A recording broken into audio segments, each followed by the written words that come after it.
While obviously the RELIS project is fabulous, the RELIS site, research base, whatever, has been a part of A&M history almost since the beginning.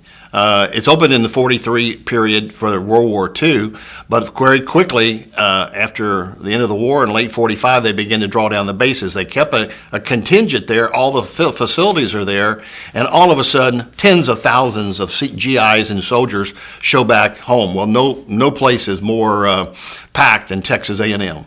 You now not only have all the current students, but you have these GIs who are getting married showing up, and all of a sudden the population of the campus quadruples.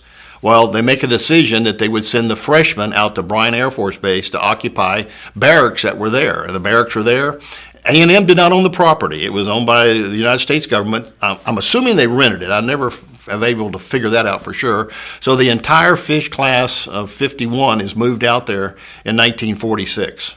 And the stories are legend among these guys because they were put out there with one senior commander and one or two sophomores to try to corral them, train them. Classes were held out there. The professors would drive back and forth. It was a little country road. We have a super highway that goes out there now, but it was a 2-lane country road that went from the campus out to the base. But in this activity, they were trying to keep them busy. They couldn't get into use of sports facilities at A&M, even though they wanted to have a freshman football team. They played a lot of intramurals. But Bob Melcher, who was an advisor out there, and a couple of others came up with the idea is while we are drilling them, let's go ahead and form a little more of a select group and form a drill team. And since freshmen are called Fish at A&M, they created the Fish drill team, which over the years has become legend. They've won the national championship dozens of years that I can't even count.